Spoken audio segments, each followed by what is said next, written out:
Alright, so in this video, we are going to be doing some Creekcraft style Piggy.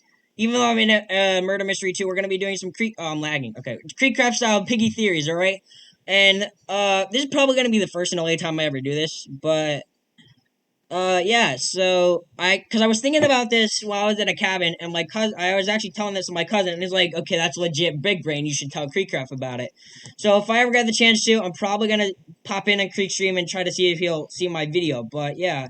So, Creek, if you're watching this, then thank you, cause it's actually a pretty interesting theory, it's gonna be a juicy one, so, yeah, let's get into it. So, if you guys know, in Chapter 1, Book 1, The House, in the beginning cutscene, you see, or we don't see her, but Penny, Piggy, wonks us upside the head, and then we wake up all of a sudden in the bedroom, right? So I was thinking to myself, how did we get from outside on the street to the bedroom, right? Well, there's two possible theories that I have come up with. One is Penny's infection is just like not Mr. P. It is just like Georgie, and it would make sense for another situation too if that was the case. Because so Georgie, if you don't know, in the distorted memory map before Chapter 12 in Book 1 came out, we had a bonus map called the Distorted Memory, and it was all about Georgie and how his infection was on and off. So it was like sometimes and then sometimes not. I'm lagging like crap, aren't I? Okay. So please don't be the murder. Okay. So anyway, and then so my first theory was, well, what if Penny's infection was like Georgie's, where it was on and off? She could have been infected when she whacked us. Then the infection turned off, and she's like, oh no, what have I done?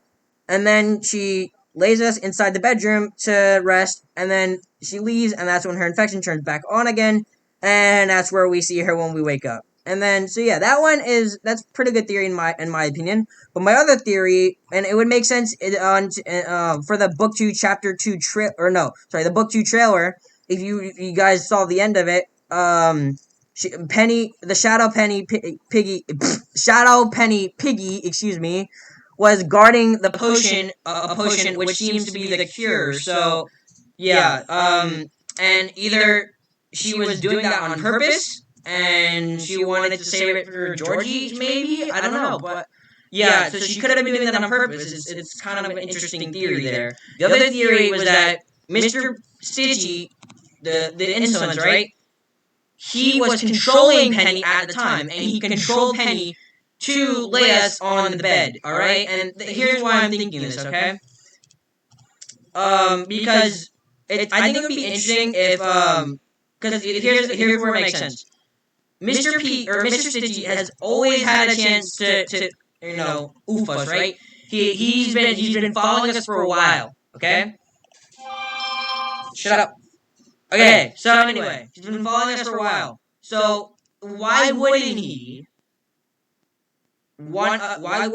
kill us if he? Why would he kill us if he had already had the chance to and he didn't? He obviously wants us alive for some reason, so he controlled Penny Piggy to put us in the bedroom. Honestly, I think my first theory is better only because it would make sense as to why we're not infected, because she was infected at the time, so technically it doesn't count to the rule, whereas if you get attacked by infected, you're now infected because she wasn't technically infected at the time, or I mean, I guess she was, because, like I said, her infection turned off after she whacked us, so I guess that doesn't make sense, actually. But anyway, let me know what you guys think about this down in the comment section below. Creekhead, if you're watching this, comment something, and I'll pin your comment just so people know you actually watched this. And yeah, I will end off this video here. Subscribe, like the video, turn on all post notifications. And it's your boy, you much. I am out.